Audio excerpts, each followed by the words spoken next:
The X-Zone radio and TV show is largely an opinion talk show. All opinions, comments, or statements of fact expressed by Rob McConnell's guests are strictly their own and are not to be construed as those of the X-Zone radio and TV show or in any manner endorsed by Rob McConnell, Relmar McConnell Media Company, Talkstar Radio Network, its affiliated stations, or employees.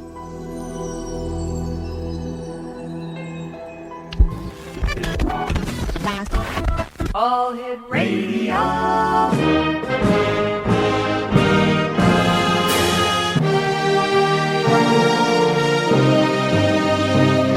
Welcome to the X Zone, a place where fact is fiction and fiction is reality. Now, here's your host, Rob McConnell.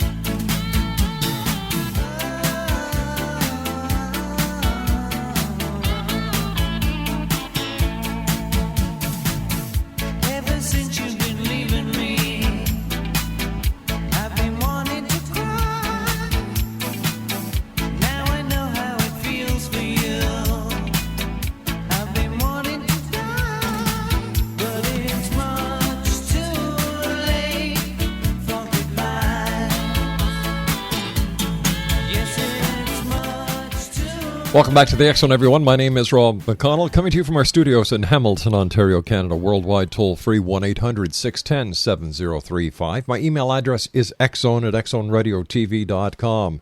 On MSN Messenger, xzoneradiotv at hotmail.com. And our website, www.xzoneradiotv.com. Don't forget, X-Zone Nation, coming up in February of 2012, I will be the MC at the Body, Soul, Spirit Expo. That is going to be held at the International Centre in Toronto, Ontario, on Airport Road. So I hope that a number of you will drop by and say hi. We are going to have a booth there, and I'm looking forward just to meeting you. And yes, we're going to have copies, print copies, of the X Chronicles newspaper available for people who drop by. And speaking about the X Chronicles, don't forget, the September issue of the X Chronicles newspaper will be available online on September the 5th.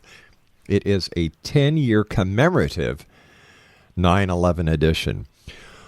My guest this hour, X-Zone Nation, is Frank DeMarco, and he's the author of The Cosmic Internet, Explanations from the Other Side. Now, if you could communicate directly with non-physical side of life, what would you say? Now, wouldn't you want to know the meaning of our physical lives? Wouldn't you want to know if we continue to exist in some way after our physical lives are concluded? Well, in his book, the mind-opening record of such conversations with non-physical beings are talked about, and you can read about it in The Cosmic Internet, once again by our guest this hour, Frank DeMarco, who is the author of Muddy Tracks. And Frank DeMarco, welcome to the X-Zone. How are you, Frank? I'm doing fine, Rob. Thanks for having me on. Great having you with us. Tell us a little bit about yourself. Well, everybody's life looks a little bit dull, too, on the inside. It's more exciting when you hear about it.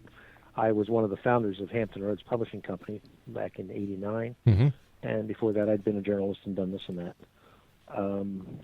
From about '89 or thereabouts, I have been talking to what I call the guys upstairs. And it turned out that it's quite easy to talk to people on the other side once you get certain preconceptions out of the way.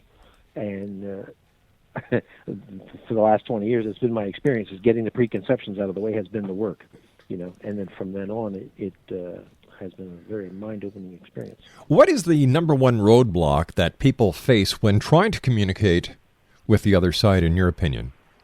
There are a couple of them. One of them is expecting things to be all bells and whistles, that it's going to be a capital E experience. Right. And of course, the other one is that the culture that we live in tells us that it either isn't true, or it's dangerous, or it's going to be again something really weird, something out of the ordinary. And I think all of those things make it hard because they put a distance between ourselves and another part of ourselves.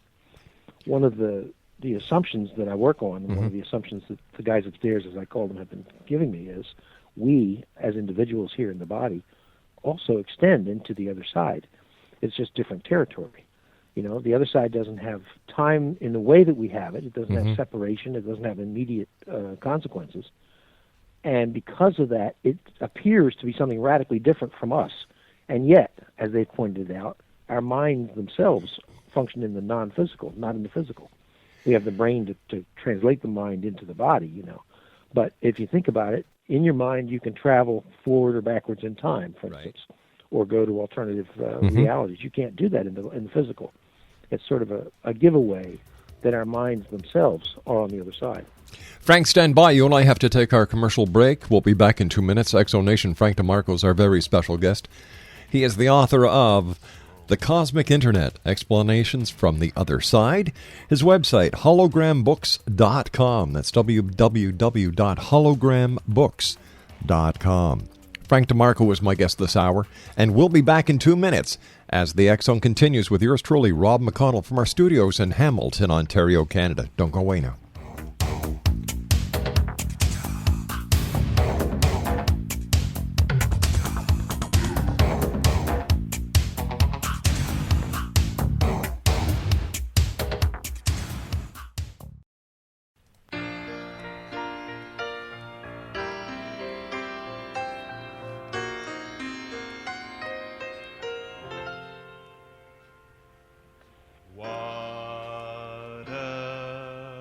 Difference you've made in my life. What a difference you've made in my life. You're my sunshine day and night. Oh, what a difference you've made in my life.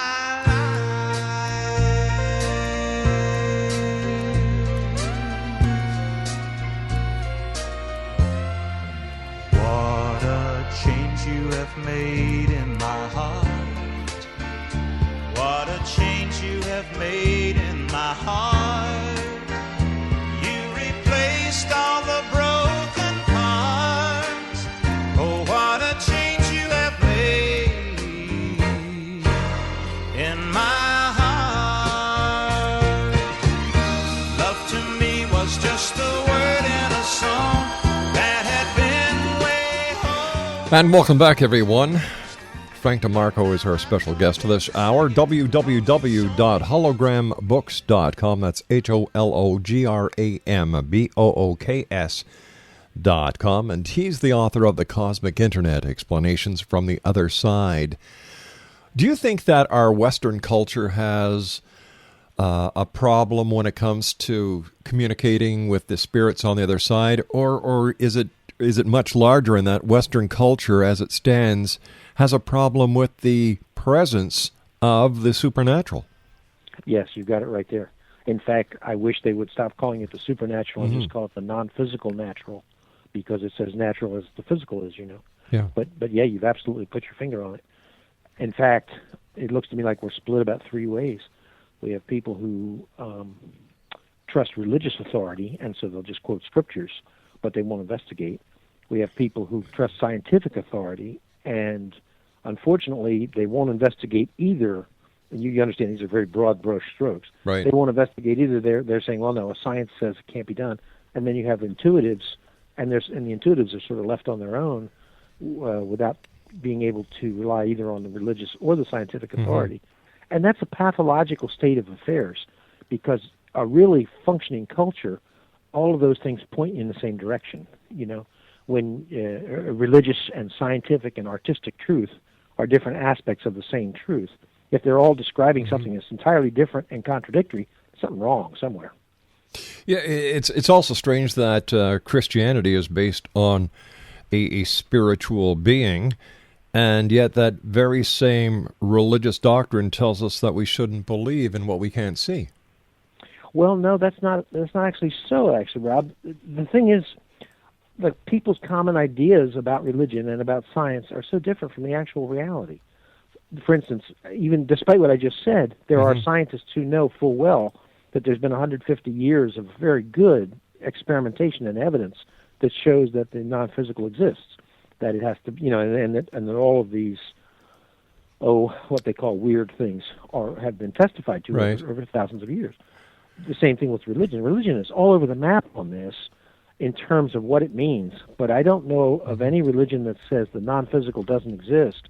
Many of them say it's wrong to communicate with spirits, or it's dangerous, or be careful because Satan will put thoughts in your head. Apparently God can't, but Satan can. Right. So are we saying that religion is using what is called the supernatural as a control factor, that we can't communicate with the other side because it goes against the religion, and this way here they kind of control the people? I don't think so. I think that may be a part of it, but I think it's a minor part. What I think is going on, and you understand now, these are all my own understandings. Yeah, I understand, and I respect them. Okay. What I think is going on is that religion has two pieces to it. And one is it's somebody's best experience of what has happened and their best understanding of what it means. Mm-hmm. Somebody had an anomalous experience. You take Jesus and the apostles, you see people who are utterly transformed by something. Mm-hmm. The reports of the miracles that they were able to do shows you something happened to those men. But beyond the experiential base of it, then people come in and invent rules. And I think they invent, for different reasons. Some of them probably are for control, but I think some other people are people who have gotten into a position of influence not having had the transformation, but thinking that they have had, or thinking that there's nothing more beyond where they are. So it's like you have someone who's very matter-of-fact, say, has a sort of an accountant's view of the world, mm-hmm. and yet he is reading about, or he is in charge of disseminating the results of mystics' experiences. Well, those experiences, if he's trying to make sense of them from an accountant's idea of the world, he's going to wind up saying, well, if you want to be spiritual, you can't eat meat, or you understand what I'm saying. Sure. He will try to deduce rules that make sense to him, but they may have nothing to do with reality. Now that doesn't even look at the political problems and mm-hmm. problems of control. They exist as well, but I think they're a little overstretched as explanations of what's wrong with religion in our time. I think religion stopped growing. Yeah. Well, that's what Carl Jung would have said. He said that the whole Christian experience was about individuation, mm-hmm. and when it was projected all outwards, so that it looks like you're only talking about the biography of a man, the Christ, rather than the transformation of the individual. Every individual, it becomes sort of a dead rote thing instead of a living transformative thing. When did you start communicating with the other side, Frank? I started in 1989. How did it happen? Well, I had read about people doing it, so mm-hmm. I thought I would try and see if it would work. And it didn't happen at all the way it said, the way I had understood that it would work. So at first I assumed I was just doing everything wrong, And as it turns out, what I was doing was sleepwalking rather sure-footedly. My idea of it was, I've kept the journal since I was 20 years old. Right. So it extends many, many volumes now, and that's what I'm very comfortable doing. So I sat down with a journal, and I wrote a question out, and I waited for something to take control of my hand and guide the pen and have the pen go off on its own, with or without theme music. And, of course, nothing happened. And then I would try to sort of help it and make some loops. They say mm-hmm. circle or do this, to make it to start it off, and nothing happened in particular. And I would go a little further, and sometimes I would get nonsense words and all, or the beginnings of things. What I finally realized is, it took a long time for me to understand this after the fact. It's like supposing you were sitting down to write a letter to somebody, just an ordinary letter. You might have it in mind what you wanted to say, and you might know the beginnings of what you wanted to say, but chances are, after the first sentence or two, you're writing, and the words are welling up within you as you write them. Right. The process. Yeah. That's the same process, except that what you do is you move over into a receptive area and allow the words to come through, and you don't judge them. What it took me many years to realize is judging and perceiving are both necessary, but they're opposite sides of the process. As soon as you start judging something, you've stopped perceiving it. Okay, but if mm-hmm. you only perceived it and never judged it, then you could wind up in la la land. You following what I'm saying? Yeah, I am, and it's, the perfect example of that is when you're writing a column. You know what the column's going to be about. You start the column, then you just sit back and say, all right, now what? And then all of a sudden, like you're saying, something takes over, and away you go. Now, when it comes to the communication on the other side, who were you communicating with? Now that is a good question, and the answer is it depends. I believe there's a part of myself on the other side, and so that's a given. Right. And it seems that there are certain spirits or non-physical beings, minds, I like to call them, that are more or less on my wavelength, and they're always there for me as a core group. I sometimes wonder if that's not what the Catholic Church meant by the guardian angels. I was raised Catholic, and in retrospect, I'm thinking, well, a lot of this sounds like the same thing from a different point of view. But you must admit that when Catholicism and the other religious philosophies of the world were formed, the knowledge was not as great as it is today. And how would the Bible and religions have been formed if they were formed today with all the knowledge that we have amassed over the many thousands of years? Well, actually, I think we've probably lost more than we've gained. Yeah. We've gained knowledge of the things we've looked into, but we've forgotten the massive amounts of things people used to know and take for granted. A lot of that knowledge, for instance, is now considered only to be what they call folk wisdom, or they used to call them old wives' tales and all, and sometimes there was truth in those. I think you know how they say that science progresses and we all get smarter and smarter and we illuminate the whole world? I think it's more like carrying a torch in a cave. And as you move forward, you're illuminating the new things you're moving to, but you're putting the other stuff back in darkness. You're forgetting the stuff that you passed. And I suspect that the people who built the cathedrals in the Middle Ages and the people who built the pyramids, they knew things that we don't know.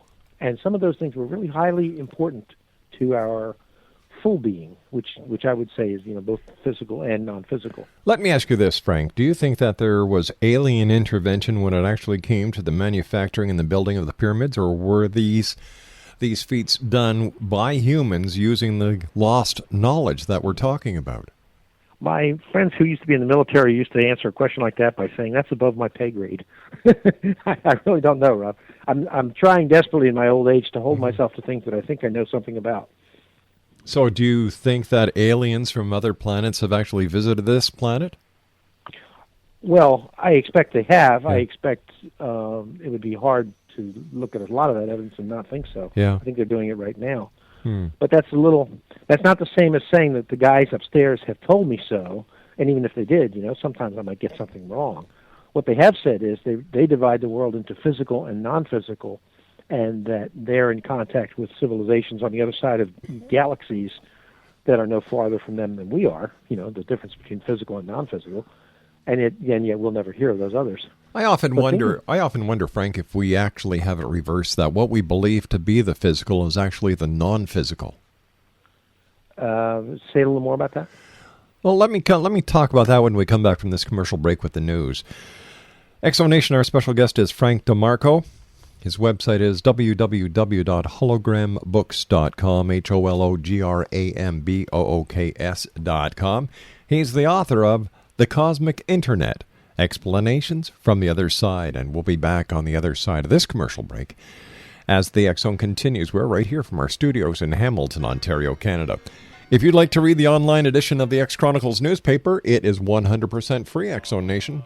www.xchronicles-newspaper.com/publisher. My name's Rob McConnell. Frank DeMarco and I return on the other side of this news break as we continue from our studios in Hamilton, Ontario, Canada. Don't go away.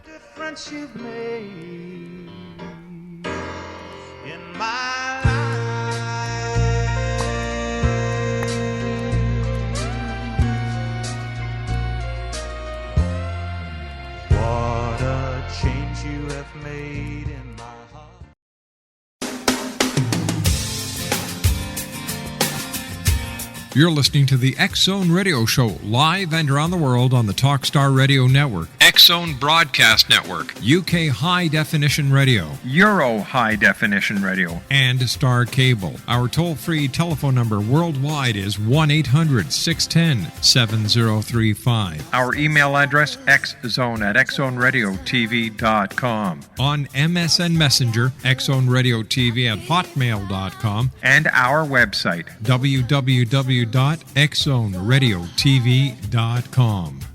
Love was glass that broke apart. Give me faith in. So you are a star. Okay.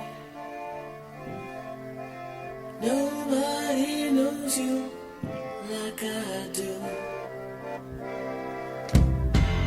And you will go far. Okay. Nobody knows you like I do. You got to let only me. You got to feel only me. 'Cause nobody knows you.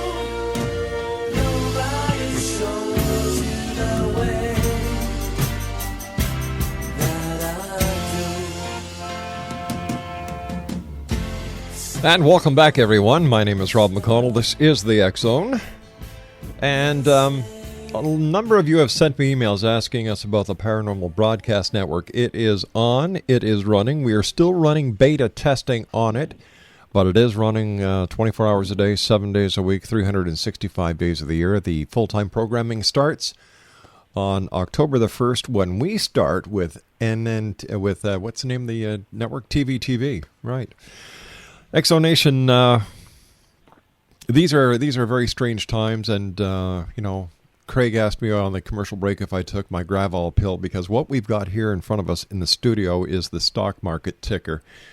And I'm telling you, there's more ups and downs on this latest round of stock ticker reads that have been happening over the last 3 weeks than there are when you take a desert go-kart in the Gobi Desert. I'll tell you, it's up and down, up and down. So, yes, Craig, I did take my Gravol pill. Thanks for asking, buddy. My guest this hour is Frank DeMarco. He's the author of The Cosmic Internet, Explanations from the Other Side, and Frank's website is hologrambooks.com, HOLOGRAMBOOKS.com. And Frank, before we went to the commercial break, I was saying that sometimes I wonder if we have our conception of reality, non-physical and physical worlds mixed up. For example, I had a conversation once with a gentleman who raised several questions, and the most interesting one that he raised to me, and I've been trying to figure this one out for years now, is when we dream, is that our real state? And when we're awake, is that our real dream state? Do we have things turned around? Oh, now I understand where you're coming from. Well, I'll tell you this. They gave me one thing that I thought was very interesting. They pointed out how the non-physical is, the various ways that how it is manifests. And they said, what if you think about us as being your unconscious mind? Because the non-physical is not surfing that wave of the present moment that we always have to, which of course distorts our life systematically. Any given moment is the most important moment there is, because we're right there. So when we started this broadcast was the present moment, but it isn't now, so now it's not as important as this moment. But this moment is more important than when we get off the air, which hasn't happened yet, Well, they don't have that same kind of constraint. They apparently wander around as they wish, and that seems to me like what we do in our dream state. And again, as I said, they did say that our mind is in the non-physical, but then thinking of them as our entire unconscious mind and us as being one small part that's focused in, it is a way of turning things around, it seems. That would also explain how certain people have the ability to do remote viewing. Well, I actually think that this whole world is projected. I think the physical world probably isn't nearly as physical as we think it is. I think it's all projected from the non-physical. And that would explain why the Bibles of the various religions insist on saying that the world was created. Well, created out of what, right? Yeah. Can't be created out of something physical, because that would mean that had been created. But if it was created out of the non-physical, that might be the only way they could have thought to explain it. It would explain why our world is a lot more plastic than, oh, that's a word that's been ruined. Our world is much more malleable than we sometimes think it is. Not only remote viewing, but think of people able to do miracles, that exists. When you're talking or communicating with the other side, what do you talk about, or what do you communicate about? Oh, my goodness. For the past year, actually, I've been talking to Ernest Hemingway at some length. In fact, probably my next book will be about what he's told me about his life and the internal motivations that he was going on. You asked me a while ago who it was that I talked to, and yes. We can apparently talk to anybody who is on our same wavelength. In other words, if you have somebody and you really have a resonance with them, you can probably connect with them. I'm hoping that I don't find a resonance to Hitler or Stalin or something. That wouldn't say good things about me, would it? But well, I don't see how that would affect you personally. All it means is that you're on the same wavelength, and well, yeah. Would you want to be on the same wavelength as Hitler? Well, by wavelength, I mean sort of a psychological resonance. Hitler, in his own right, was a brilliant man. He just took, it's that old example: a hammer can be used to build with or destroy. Right. So I guess I wasn't thinking in terms of abilities as much as what he chose to do with it. Oh, I agree. I wouldn't want to have that aspect. No, I agree with you 100%. I mean, we're all a mixture of good and evil, but I certainly wouldn't want to encourage it. No, neither would I. What would you like readers to walk away with after they read your book? Oh, the last 2 chapters of my book out of 5 are about how to do this yourself if you want to, and how you can make your life. There's some relatively simple techniques that could make your life more powerful, and that's what I really would like. I've thought about this for the past few years as this has intensified, and I thought, I don't really know enough to be able to teach people who are advanced, and I don't really have specialized knowledge. But what I can do is encourage people to try it themselves, and that I think is really the most valuable thing that I myself can do. It is, as I say, easier done than said. It looks harder than it is, and it's just mostly a matter of various ways of relaxing about it and then seeing where it goes.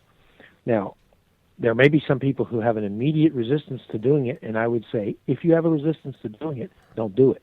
That may be something in your own internal makeup saying it's not good for you. But if you want to do it, sometimes these people desperately want to do it, but they feel like they can't, I tell them, it's like using the telephone, When we want to use the telephone to talk to somebody else, we don't do special rituals. We don't ask ourselves if we're inherently worthy to use the telephone. We don't have to have a priesthood to tell us how to use the telephone. We pick up the phone and we talk. Right. It's actually that simple. It really is that simple. Now, it doesn't mean that you're going to be great at it, and it doesn't mean you're going to get it right away. Maybe you will, maybe you won't. I tell people it's like playing the piano. You're not going to be Paderewski probably, but you can at least learn to play chopsticks if you happen to want to.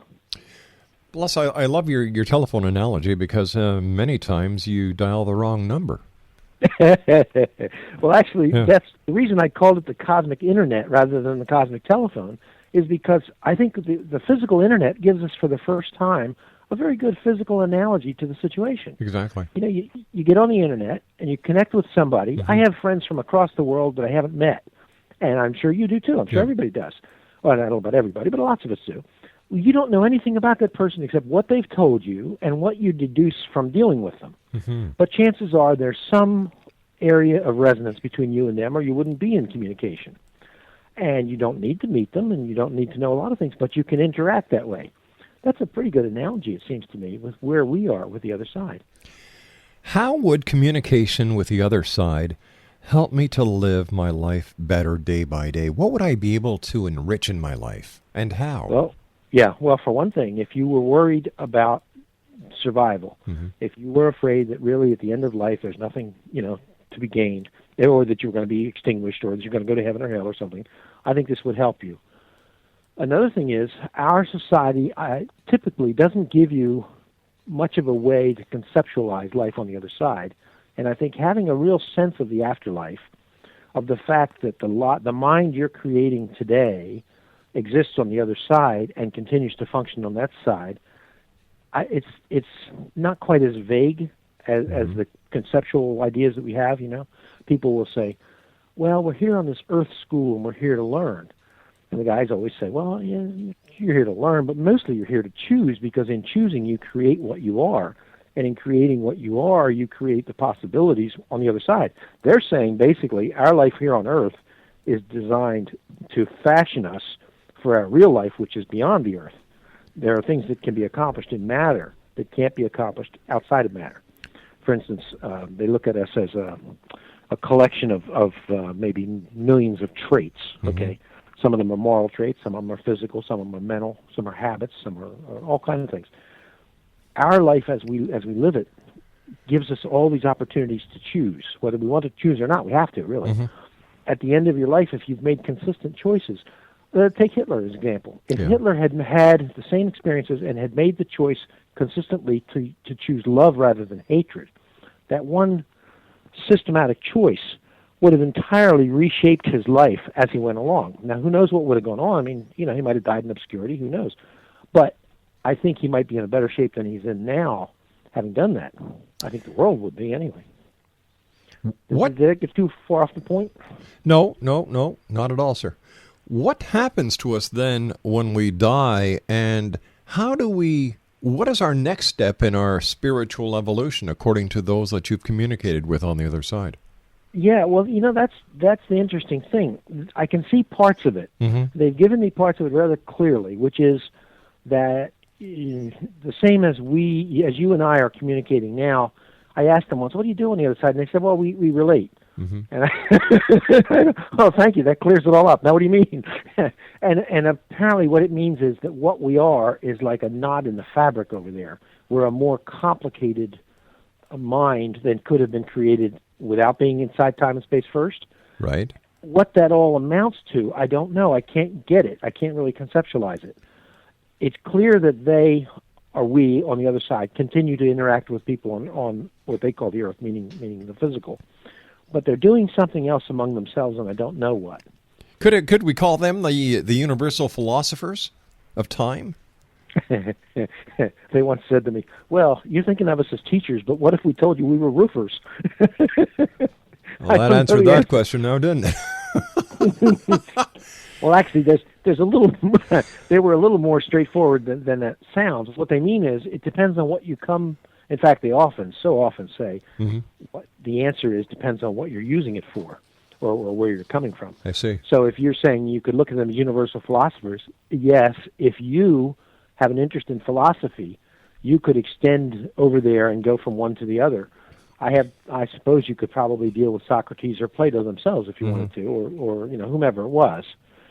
But if the same individuals were looked at from somebody else, maybe who has an interest in, say architecture, right? They could probably conceive of them as the universal architects. Gotcha. Because everything is contained. It just depends on what we tune in on. I tell people, other people, get Saint Germain and some of the other big ones, and I get Tom and Ray from Car Talk. So the communication that you do with those on the other side, is that where it stops, or is there more? Do they communicate with others in another realm or another dimension? Well, I think so, but I'm trying not to answer things that I don't feel like I have a really good hold on, and so I really don't know the answer to that. Have you ever asked them, or have you ever desired to say, "Well, all right, guys, I'm talking to you. Who do you talk to?" Well, yes, but some of it becomes very difficult because the translation errors just multiply so much that I don't know whether it's my own anxiety coming in and cutting off the pipeline, or my own preconceived ideas interfering with things, That's always a problem there, and that's one of those areas that I haven't really gone into too much. I've been more things that are more practical for me. Have they ever told you about upcoming events? I used to try and get them to tell me the future. Right. And they would always be wrong. I mean, I don't mean sometimes wrong. I mean always wrong. And finally I got what they were doing to me, and that was showing me that's not the proper use of the tool. They say that all possible futures exist, and it depends on which one we move to. So that makes it a meaningless question. So if I say, is it going to rain tomorrow here? Not just everywhere, but it's going to rain here. Yes, in some futures, and no in other futures. So the answer is whichever one you go to. But as they say, supposing we tell you, go left, and instead you go right. No, that's not the way to put it. Supposing they say, here's what's going to happen, and you go to a different future, then we're wrong. Well, they're not wrong. It's I went to a different place from where I was on that particular timeline. That's the part that sounds the weirdest, I think, to many people. Although I noticed that in quantum physics, they're beginning to talk about the same kind of thing, that every time you make a decision, it splits the world. Of course, they don't know how to make any sense out of that at all, because they're thinking there's one reality, and all of a sudden it's split. And the guys would say there's all possible realities. I'll give you, if we have time, I'll give you one very We've got about a minute. Okay. They said it's like, supposing you had a game on a CD-ROM that you're playing, all possible variants of that game are on the CD-ROM. Right. But any given game only goes to the ones you choose. Exactly. Okay? Makes a lot of sense. So it looks like we're in one very small timeline, but actually the timeline expands to the sides. Frank, stand by. You and I have to take our final break for this hour. Exonation. Frank DeMarco is our very special guest this hour. He's the author of The Cosmic Internet, Explanations from the Other Side. His website, www.hologrambooks.com. That's HOLOGRAMBOOKS.com. This is the X Zone. My name is Rob McConnell, and Frank DeMarco and I will be back on the other side of this commercial break as we continue from our studios in Hamilton, Ontario, Canada. Don't go away. Sparks fly from her fingertips, echoed voices in the night. She's a restless spirit on an endless flight.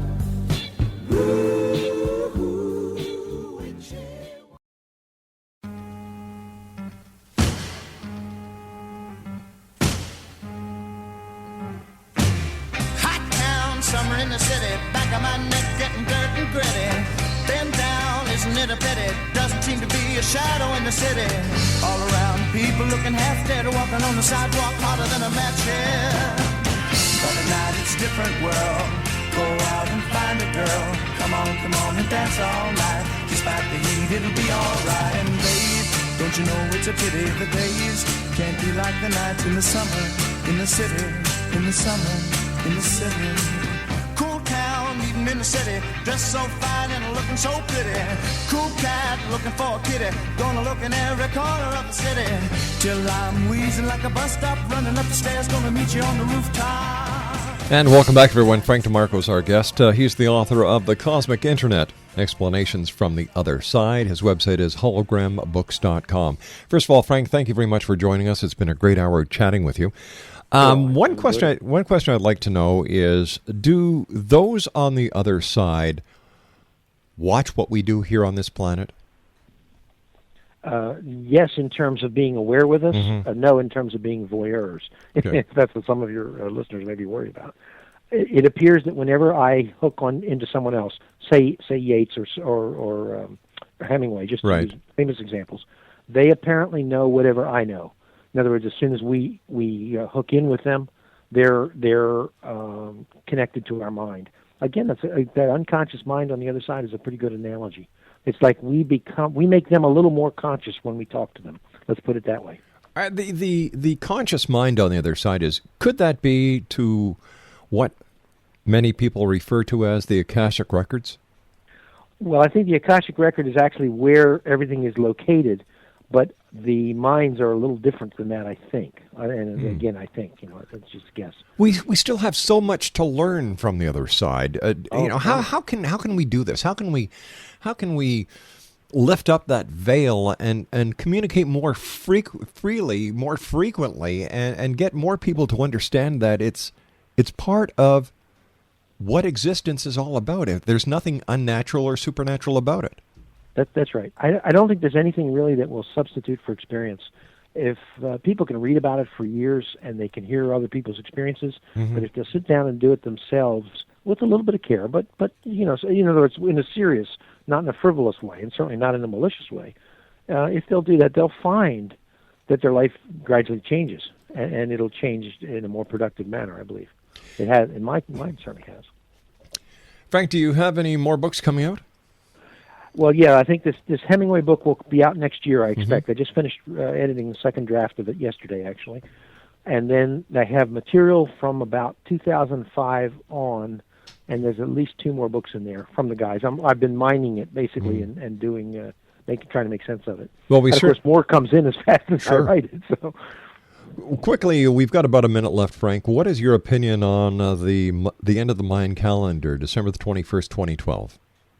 Well, it's like the end of any other calendar. It is a physical mark, and things are changing, but you can feel them changing already.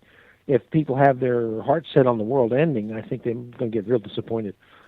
But if they can see it as that it's more like in the future you'll look back and you'll say, yes, that's about the time when things began to change. That's my guess. Frank, I want to thank you so much for joining us. It's been a great pleasure. Where can people get a copy of your book? Well, the easiest way is to go on Amazon.com or BNN.com. Some bookstores have it, some don't, but they definitely do, and they'll be glad to sell it to you. And they'll give you a good discount, too. Okay, Frank, I hope that people buy it in bulk. Thanks, Rob. Take care of yourself, Frank. Look forward to the next time you join us here in the X Zone. Me too. Good night, sir. X Zone Nation, Frank DeMarco has been my guest this hour. His website is www.hologrambooks.com. I'll be back on the other side of this commercial break at 6.5 minutes past as the X Zone continues. We're right here, live and around the world from our studios in Hamilton, Ontario, Canada. Don't forget, our website, www.xzoneradiotv.com. The Paranormal Broadcast Network is paranormalbroadcastnetwork.com. And to get the X Chronicles, xchronicles-newspaper.com/publisher.